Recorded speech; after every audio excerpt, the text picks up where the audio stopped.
And I'll share my screen.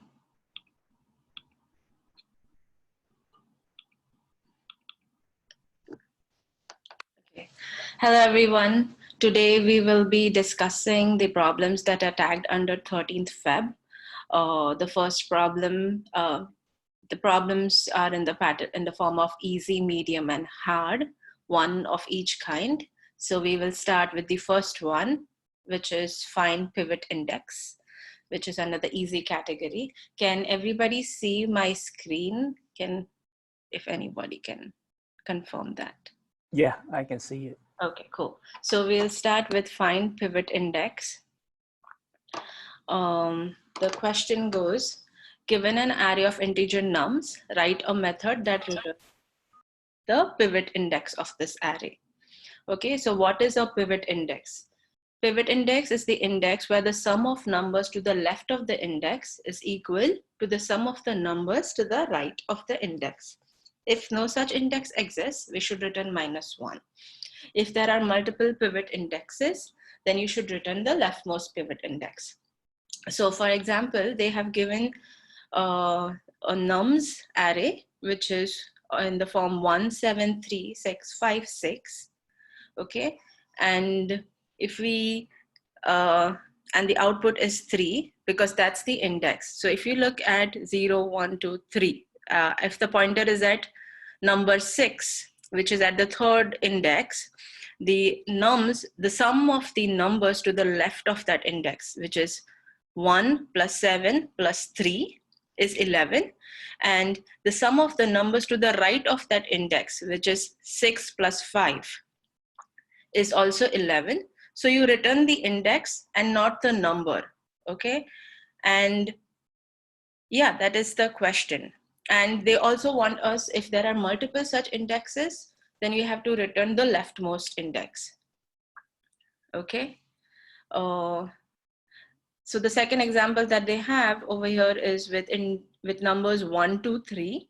And since none of the index has it, the sum of left to the sum of right, the output is -1. Also, something to consider is you don't calculate the sum of the index, that the pivot index. The number is not counted in the sum.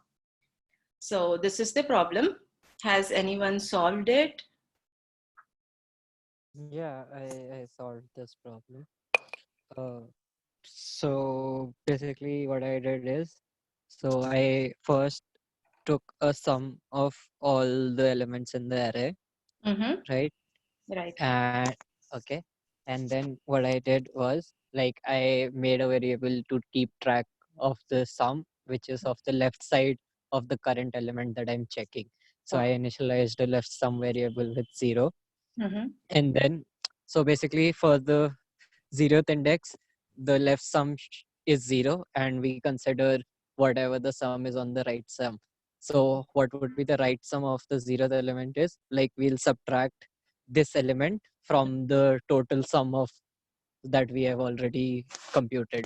So then I'll get what is the sum on the right side, and Mm-hmm. I've already initialized the left sum variable with 0. So Right. if I so I'll go in order. So even if there are multiple instances, Mm-hmm. whenever I find the first instance when this condition satisfies that left sum is equal to my the right sum that I've calculated is like total sum minus this current element. Okay. Okay.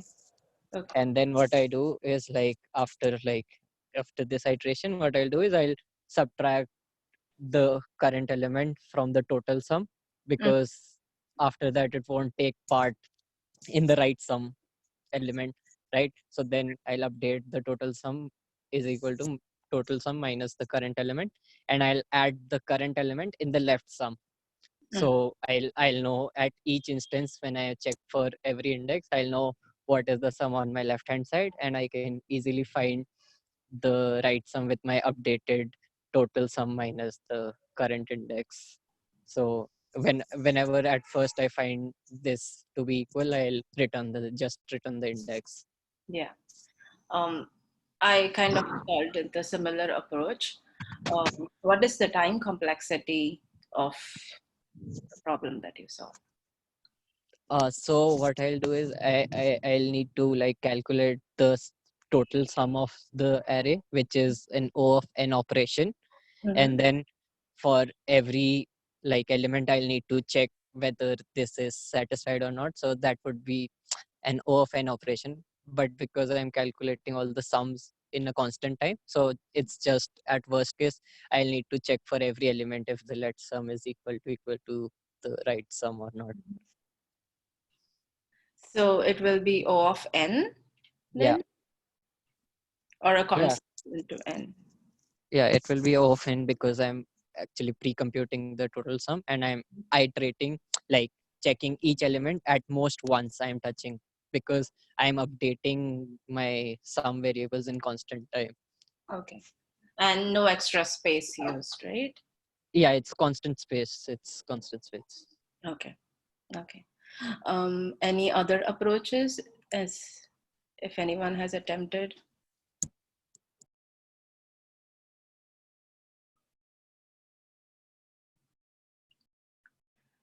No one?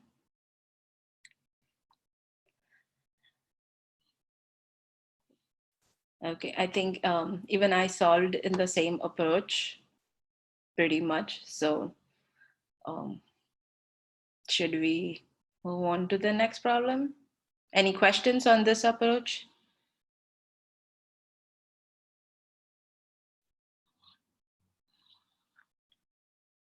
Okay, since I don't hear anything. Maybe I was suggest a variation of this problem. Uh-huh. Like if the problem says that the numbers are not negative, then can you do it in one pass? Can you repeat the question, Roger? Sure. So the question is that numbers are not negative, for example. Okay. Then do you need to do two passes in that case or not? If the numbers are not negative, then what is the question? Sorry, I couldn't hear you clearly. Sorry. So Okay. numbers are not negative. Uh-huh. Currently we are doing two passes, right? We Right. first calculate the sum and then we go to each index and find the left and the right, whatever. Based on that sum, we can separate that. Right. Suppose the question gives you, okay, that number is not negative, all the numbers are positive or greater than zero, Mm-hmm. then can you do one pass solution? Oh, Same okay. problem. Yeah. Okay. Hmm. So I'll just repeat the question that Roger asked. Like, if the numbers are all positive, greater than zero, then can we do, since we are doing two passes, one to calculate sum and then actually going through each numbers, can we do the same problem in one pass if the numbers are all positive?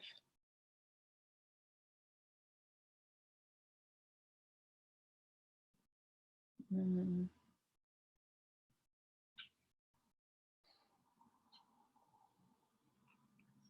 I'm thinking.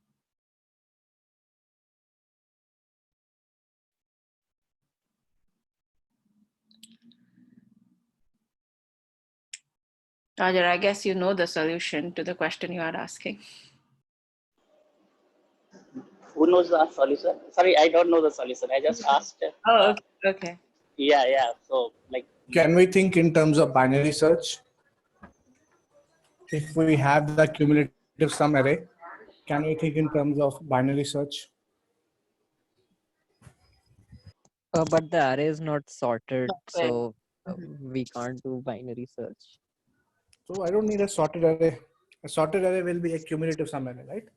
I don't need to Yeah. work on the original array. If I have a cumulative sum array, that will be sorted. Okay. So essentially your operations in this program, if all the numbers are positive, are not on the actual elements. They are on the sum of elements, right? Mm-hmm. So if we have a cumulative sum, it's an increasing array. So if you choose a pivot, and what you have to see is left side sum and right side sum.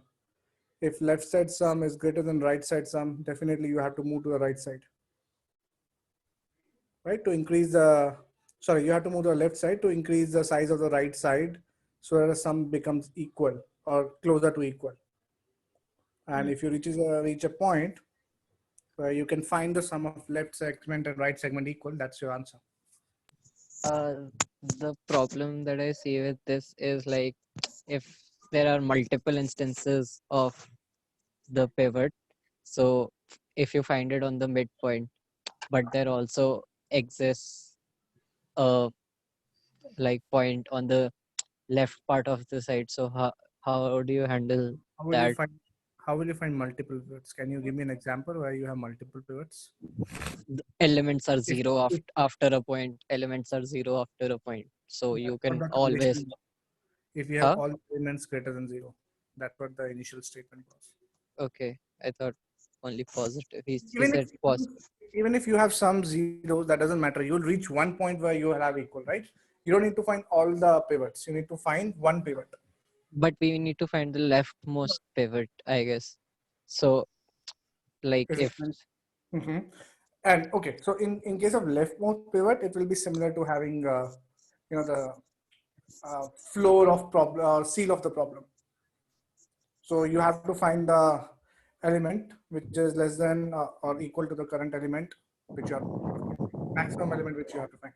So you can find the floor and seal of an element, right? So yeah. essentially what you are doing is you find the pivot element, right? Consider the third index is the pivot element. You take it as a positive, potential candidate in your memory. And if you have way to go to the left side, go again to the left side. And if that fails, that means this is the leftmost, right? Yeah. So that is usually how you find the seal and floor of a number in the case, right? So if you have 3, 3, 3, and you're asked to find the seal of a number, so it essentially goes out of all those 3 repeatings and then finds a number.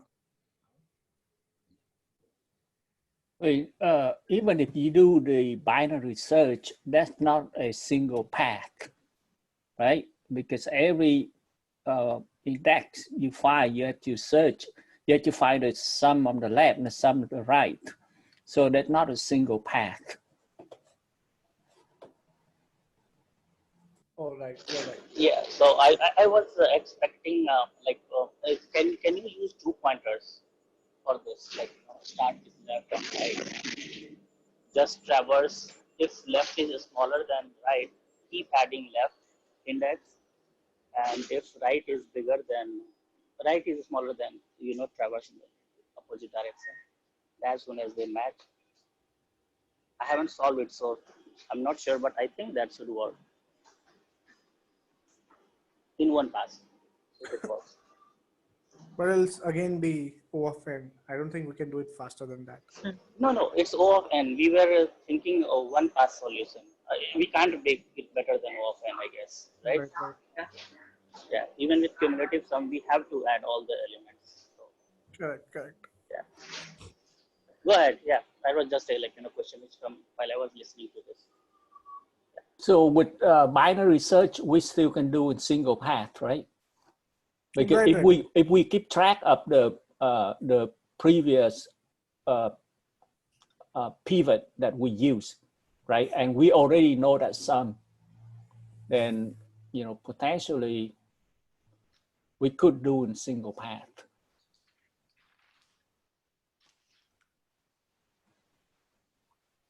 So because let's say you picked the pivot in the middle and what would be the sum on the right, right? Now you need to move to the left and you only need to compute the delta difference between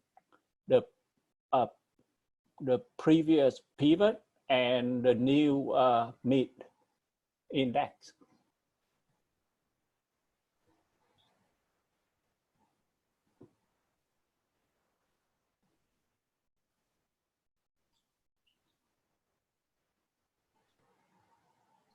Is there a question here? Question, yeah.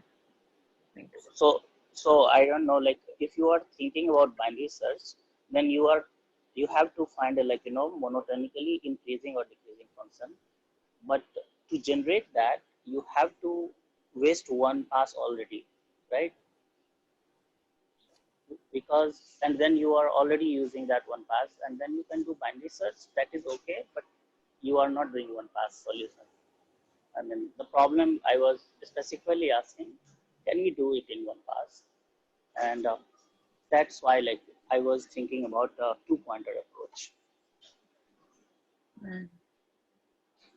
Sounds good, or is there a question on that? Yeah. Okay, we can move ahead. Like, I think it should work, but I am not in front of a laptop to confirm. But Even in three-pointer approach,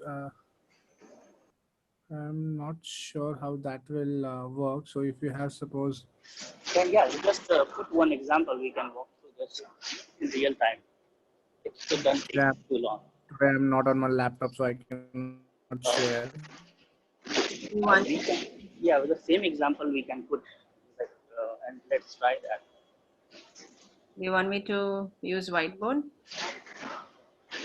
Whiteboard is okay, or you can go through this first example and see if we can find the solution. I lost you, Roger. Can you repeat that? Sorry. Yes, try to go through this first example Uh-huh. and try two-pointer and see if we can find a solution. Like, that's the Using easiest we can do. two-pointer? Yeah, first example. Yeah. Probably we can just try it here.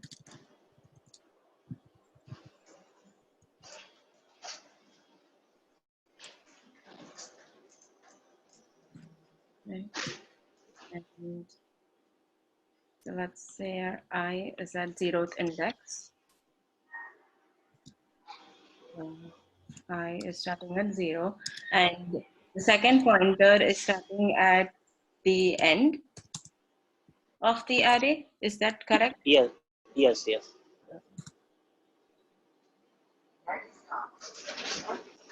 I'm just going to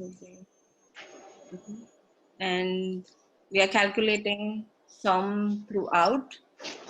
Yeah, so left sum is 1 and right sum is 6 to begin with, right? Yes. So let's increase the left one. Right.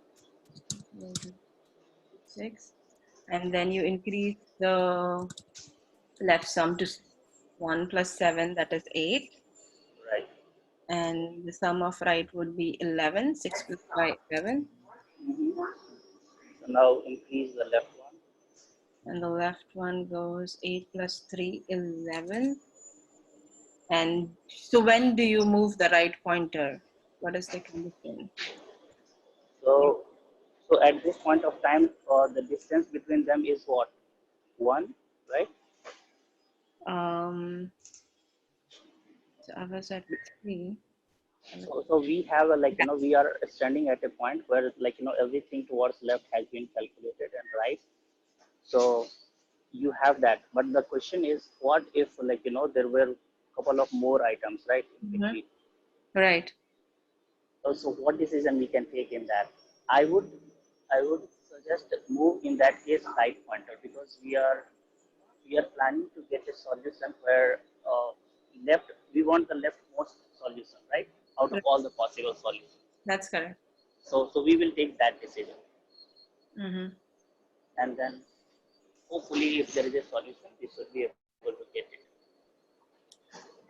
Yeah, I think if we code this, we might. Sure. If I get time, I will code it for that particular. Yeah. I think that makes sense. Cool. Okay. Cool. Thank you, Roger. Should we move on to the next question? Does anyone have any questions? Okay. One thing I just want to mention one thing. I just understand the question now, and I just come up with the Roger approach, which he explained in one of the last question, taking two arrays, taking some from the left and taking some from the right, and then whatever the index, and then check if there is some which is matched left to right, left and right, take that particular index. Like what earlier he mentioned, like taking some from left to right, and then similarly reverse the array, like reversing the sum from the right side and then taking another array and putting that like filling the values from the right side and then just check where there's some match left and that would be our answer. That would be the index. Yes, But Sonia, that is a memory, good solution. Yeah. that would be an extra memory. True. The only thing is if you can relate that approach, that's what I related, which Roger explained once before. Yeah. Yeah, it was in a different session, so you may not understand what she's talking about. Like, Yeah, but Roger, can you understand that it Yeah. can be solved with that approach yeah, also? yeah, that was my first approach, because anything comes like that, I start with that and then try to optimize the space. Yeah, that's correct. And thank you so much for explaining. And I just relate that approach over here. Great. Yeah. That's great. So you are using extra space, and is it, Sonia? Yeah, it's an extra space, but it would be in order of n. But Okay. yeah, extra space. But then that will be just one pass. Yeah, no, it will be in two pass because you have to go to left to right and then right to left. Okay, cool. Okay, that's an interesting approach to using two-pointer. Okay, so we had like 3 approaches in which this problem could be solved. Should we move on to the next sum? I think that's the longest absolute file path. This is from the medium bucket. I'll read the sum. Suppose we abstract a file system by a string in the following manner. There's a string which the dir/n/t subdirectory 1/n/t subdirectory 2/n/t file.ext. Basically, you have a directory. Under that, you have 2 subdirectories, subdirectory 1 and subdirectory 2. And under subdirectory 2, you have file.ext. Okay. So what they want is to find the length of that absolute path. We are interested in finding the longest number of characters, absolute path to a file within a file system. For in the second, so they have another second example as well, where they have directory, then parent directory, then they have 2 subdirectories, subdirectory 1 and subdirectory 2. Under subdirectory 1, they have a file, file1.ext, and another subdirectory. And the subdirectory 2, they have another subdirectory 2, and under that you have a file2.extension. Okay, so what they're saying is, in the second example above, the longest absolute path to a file, okay, is directory/subdirectory2/subdirectory2/file2.extension, and its length is 32. So we have to return the length of the longest absolute path to a file in the abstracted file system. If there is no file in the system, you have to return 0. Okay, so let's say in the second example, there were 2 files, file1.extension and file2.extension. The file1.extension was going 2 steps, directory 1 and subdirectory 1. Whereas file2.extension had 3 levels, directory, subdirectory 2, and then subdirectory 2, and then file2.extension. So that is the longest path. So we have to return the length of that longest path. So any question on the problem?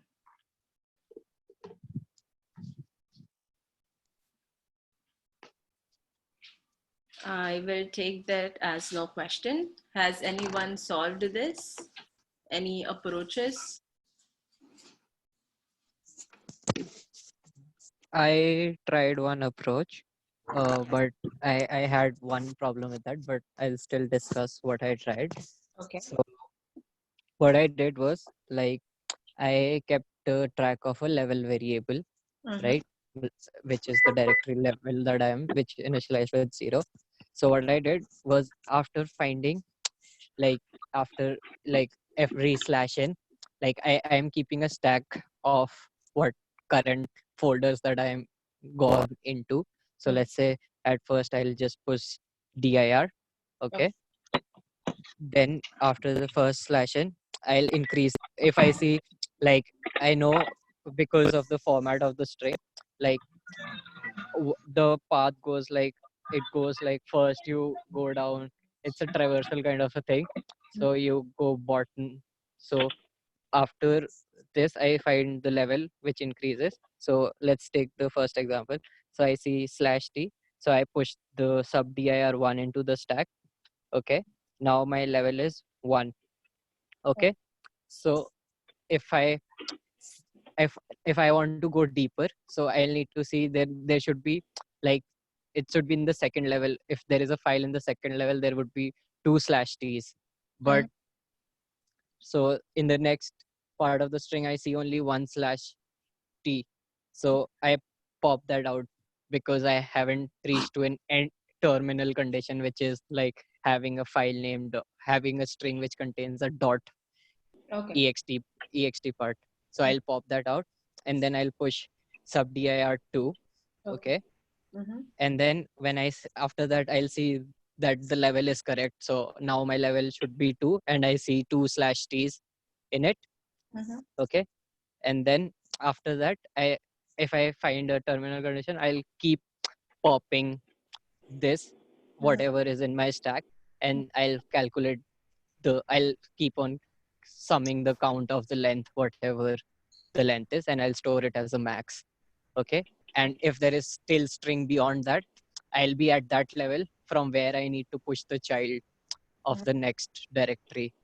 So that's what I tried. One problem that I was facing is if I was having like 2 files at the same level, so I was popping like for the same file and calculating the length. And the second file was also in that directory only, but it might have a longer name. So that was the edge case that I was failing at. But this was the approach, like if the all the files are in distinct levels, then I'll be able to find whatever the longest path is. Yeah. Yeah, I think that sounds correct.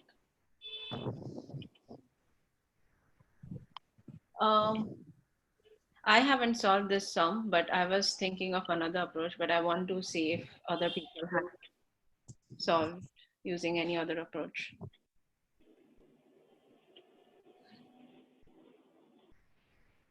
Anyone else who has solved this problem using other approaches?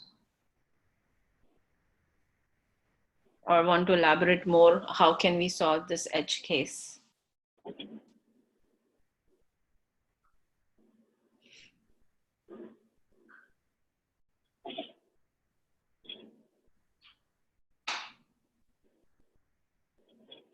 No one?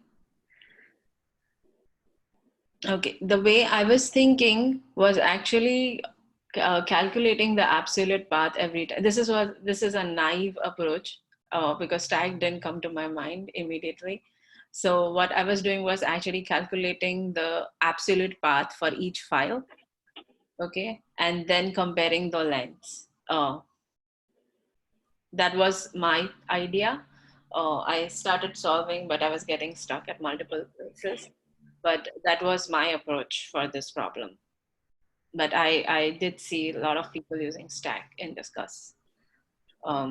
Anyone else who has solved this problem?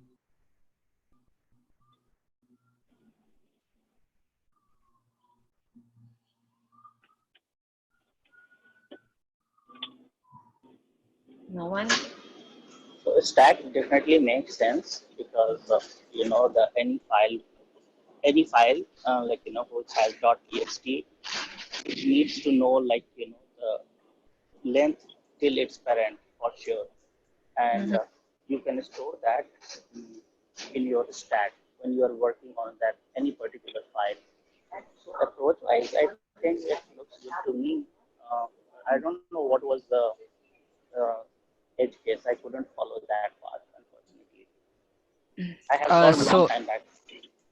So what I was doing was I was like the main issue was after reaching a file when I found a file in the string, so I was popping my whole stack and then adding up the lengths to calculate the max length of the path. So what I was the problem was if there are like two files, let's say dir sub dir1, there is file1.txt and there is file23.txt. So by the time I would have gotten to file1.txt, I would have popped my stack and like then found the parent. So that was the issue, I guess. Okay, yeah, like so in stack you normally see like approach wise you normally keep some element or any value which you need in future, right? Yeah. That's the purpose. So here the purpose is you want to have the length somehow stored when you are working on the child. Like what was the length till parent for sure, right? Yeah. And also level wise approach is pretty good because there could be many levels. So Yeah. yeah, so when you are working on one of the child, there could be multiple parents on the same level. So you have to make sure that every child gets like his parents' value length Yeah, as much as possible. I got it. Instead of storing the path I'm storing in the stack, I should store the length that I have calculated till now, Right. and then just push it in that, and then just see till now what the length Best. of it is after adding the file name length. Right. And continue updating your max as you are doing the traversal Yeah, yeah. if you find a better one. So approach looks good to me. Yeah. Any other approaches? Anyone else has solved this problem by any other way?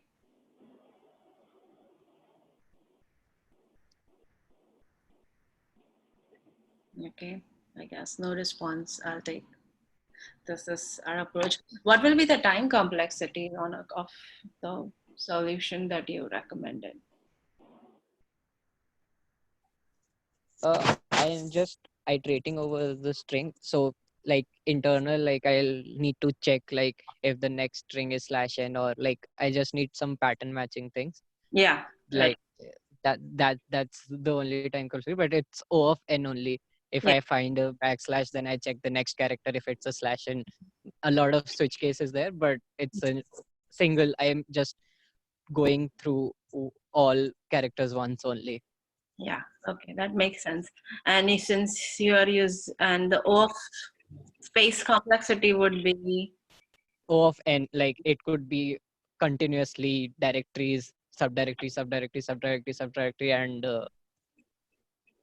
like not O of n. It's like here n would be the number of levels which is rooted.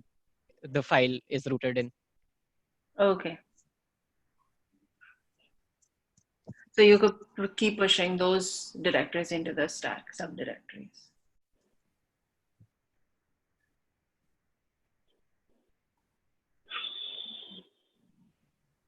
Any question on that?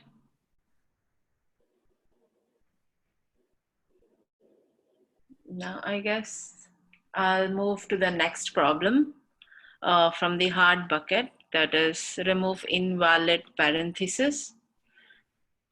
Okay, so the question goes, remove the minimum number of invalid parentheses in order to make the input string valid.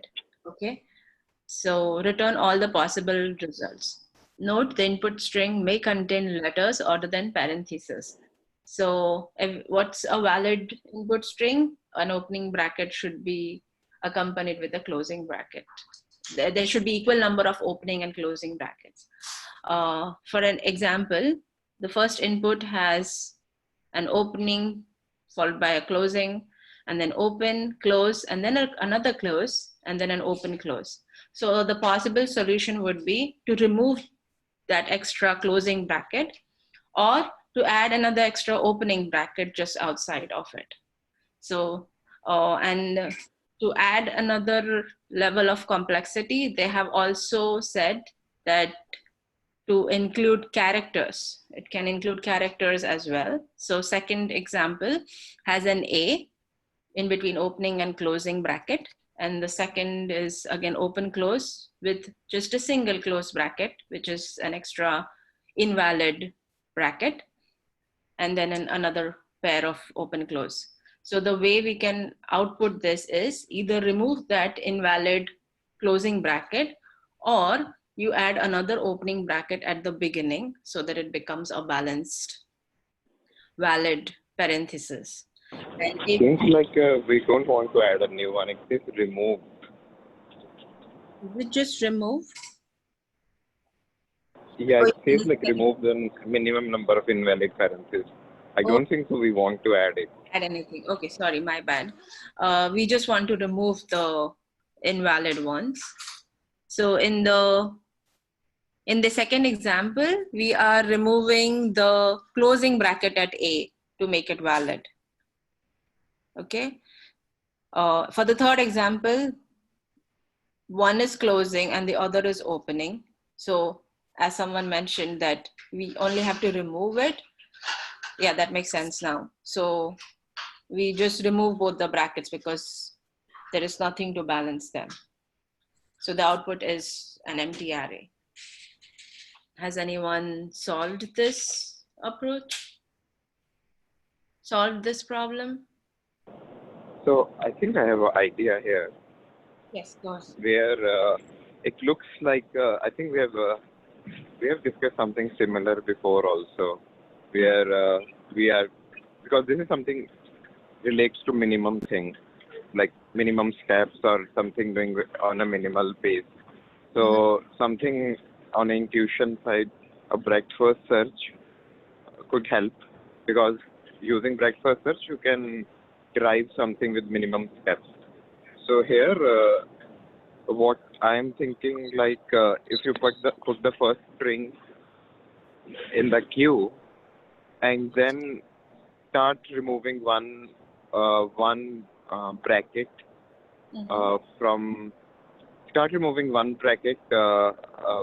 and putting again in the queue. So basically it will become a tree. At top root will be the entire string, and then the child will be all the nodes where you keep on removing one node, one bracket. And then you see like if that is valid or not. Wherever you find at some level you find a valid sequence, that means that level is your minimum way to reach, and then just find all other strings in that level. So what happens in the case of invalid? So if it is invalid, still it will go to next level from it. And if we have solved, like it's a graph now. So if we have solved that earlier, then we'll also keep a visited thing like, okay, I have seen this sequence earlier, now I won't reprocess it. Okay. So just to repeat what you said, you traverse through the entire string, okay? And when you find a valid, and your first level would be to go through each character in the string. And if two characters... So if you can help me with the whiteboard, I can explain. Should I stop? Can you draw it on the whiteboard? Or do you want... Yeah, you can share a whiteboard. You want me to share it? I'm in the bus. Okay, I can. Yeah, because I'm in the bus, I couldn't do that, sorry.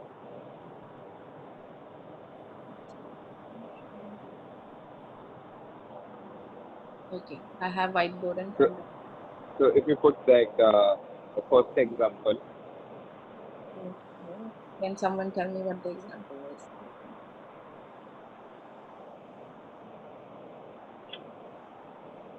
Or we can take a very very simple example. Let's say this as yeah. Yeah. So this is your root node. So first we'll check if this is valid or not. No, this is not valid. Yeah. So we have to go now one level down. So Right. the first thing is remove the first bracket and keep rest of them. That will be one node. Yeah. No, remove the first bracket. This one? So this will be gone in the second. So can you draw it as a node for me? As over here? So no, in the like a tree-like structure only. Hmm. So So, where you have put an arrow. mm-hmm, Yeah, this is correct. Then make a start closing bracket. mm-hmm. Then a start bracket. Over here? Yeah. Then closing bracket Mm-hmm. and then start bracket. Start And back. in this, yeah. Sorry. Closing. My bad. Okay. So actually, let me try to tell you. Maybe that will be easier. What Mm-hmm. we're saying that whatever was your source in the beginning on the top, you Mm-hmm. just copy everything Mm-hmm. and just remove the first one The and first. the whatever is the first character, Okay. What is the first bracket? first Yeah. first bracket, and you keep doing that for all the index, not just Okay. now. So what he is trying So, to build, and it's a very good index, is a BFS traversal he's trying to do. So And every time you remove one character, is it? yeah, that is another one new bracket. candidate. Yeah, one bracket. So is it pair of brackets or just one bracket? Any ring. So first you remove a bracket at 0th index. Then Mm-hmm. you will remove at first index. Then Yeah. you will remove at second, third. So that all will become a separate candidates or separate nodes of Okay. this tree. Okay. And Yeah, then we'll keep on doing you that. need to traverse them again. So whatever it is new string form, you need to traverse them again. Correct? Correct. Yeah. You traverse them again to match them? No, we'll Yeah. find. Yeah. So we'll try to find if that is valid or not. First, Valid. we'll create the candidates and then find it's valid or not. Okay. Okay, that makes sense. So for here, for example, if we remove the last bracket, we'll be getting this two pairs of this parenthesis. Right. And if we remove the last three, then we get one. Mm-hmm. And if we remove the first two and the last, then we again get one. But the question is, we need to remove the minimum, correct? Yes, that's correct. Okay. So what's the answer for this particular question? Can you help explain that? So since he has created a candidate, right, on first level, you have now everything which has only 4 characters, right? And your last character, the last candidate is a successful candidate, right? Yes. Mm-hmm. So now on that level, there is only one solution. So he knows that this is the best we can get. If there were more, then he will still continue only till that level. If there were 0 successful candidates, he will again do the same operation. He will reduce one character from each of those current candidates on that level. So he is building candidates level by level, and he's checking if anybody has a valid answer or not. So my question is, like, we are like, after doing all these, we can get the single pair as well. No, you We won't stop. get at first level. You only remove one bracket. Yes. So So yeah, go ahead. Ask your question. Yeah, go ahead. yeah. So over here, I just want to understand, like, from at the first level, we are removing the single brackets, and whatever the result we get, we'll be putting in a queue. Correct? Yep. So when we are popping it out the queue again, Okay. and that so now for example, now our result is having the left out over here, for example, removing the first, and rest is the string we get. So do you have your, can you put draw on whiteboard? It will be very clear if you have access to whiteboard. You I'll can I'll put, I'll stop sharing and maybe Sonia you can draw. yeah, you can draw your question. Should be very clear. And one more thing, we need to do a level order traversal here, like we do in trees. Okay, I'll share the board. Yeah, I've stopped sharing. Okay, thank you. So like I'll start. Sorry, bad at this. Can you please draw in the center? Okay. So for example, this, this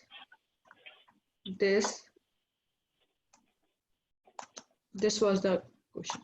So after removing, after traversing to the first string, I am getting one is this. I'm putting Q, I'm putting in a Q. This would be the string. Then this would be the string.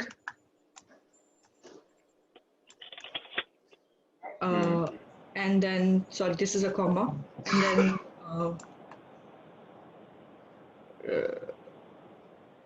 this, like these, whatever. So these will be in a queue, or only this would be in a queue. No, all of them will be in the queue. All of them will be. Then we'll traverse the queue again, and we'll be removing. We'll take the level. You are at first level. Yes. Now I am on a. This one is the first level. Now I am going to the second level. Yeah. So you'll remove the. So you will remove that, and that is not a valid thing. So you will go one level. You will put. You will do the same process. Yeah, I'm taking this string and I'm repeating this Yeah. again and again. Yeah. Then you will do for the second one also. Can you do that? So now it's like. Yeah, so something will happen. You will remove the other candidate. You will put all combinations there. Then you will remove the. Then you will remove the last candidate. I'll be left after going this, after removing this, taking this. No. You are not removing taking that. You are doing kind of a level order traversal. Your next candidate, the next thing which will come out of the queue is the one you is back at the second level. Or so these will be my queue, and this will be these will be my queue, and this will be the 111. Then I'm going down again. After no. You have You have. Hold on. You haven't removed right now all the things from your first level. Okay.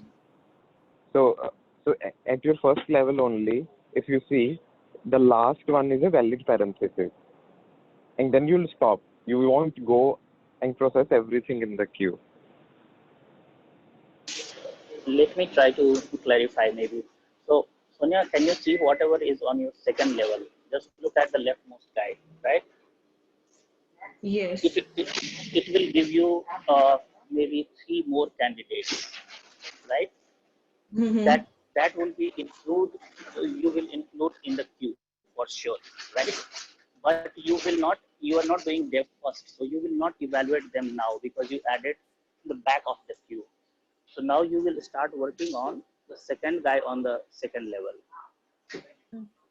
So do you see the one who? I'll be working on this particular string. Yeah, the second guy on the second level. This one, because. Right. And this guy is a valid guy, right? But you will. So you know which level is the best level you can get. So now you know the only candidates which were on that level. I have to only deal with them. Anything new I have included, they will not give me a good solution.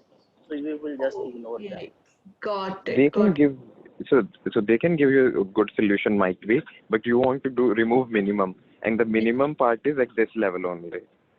Yeah, that was my question. So we are talking about the minimum. So whatever the answer is on the first level, I think we should consider. If I got the answer on the first level, then we need to stop it.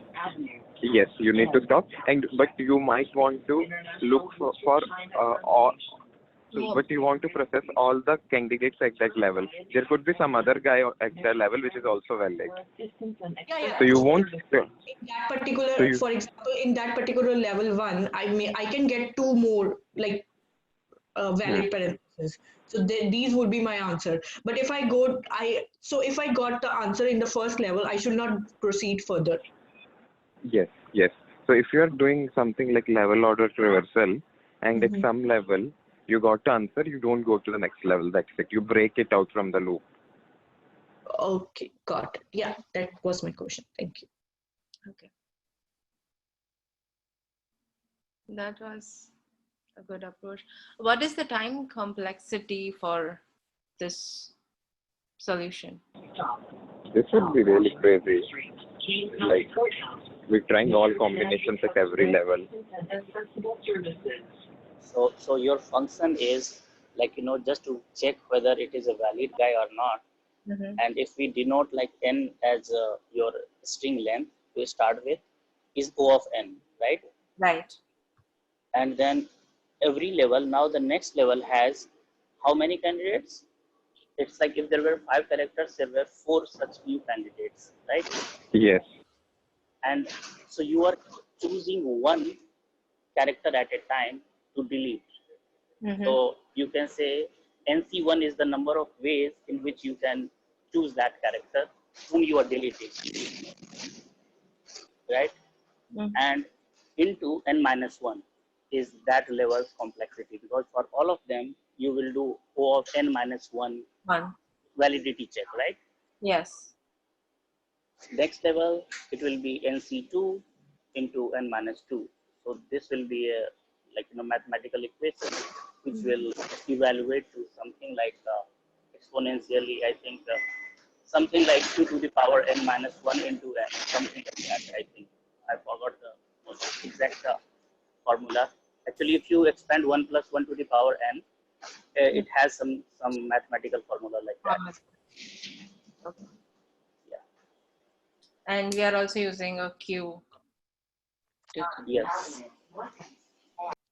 One way that you can think is like you're exploring all the subsets of the string by removing each and every character kind of a thing. So that would go on to, I guess, 2 to the power n, and then into n of the check for valid parentheses or not.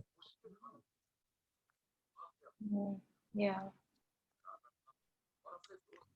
Yeah, that's a good way to think. Look at it.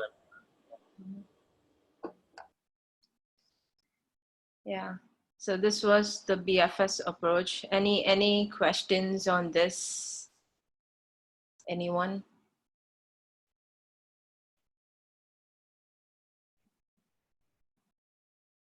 No question. Any other approach that anyone thought of solving this problem with?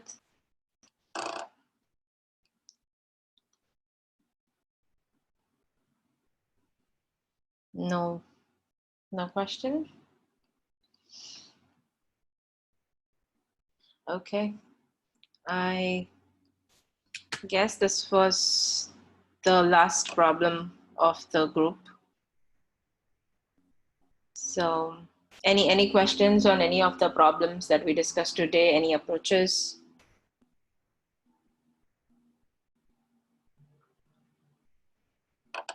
Okay, I'll take that as a no. So I'll stop recording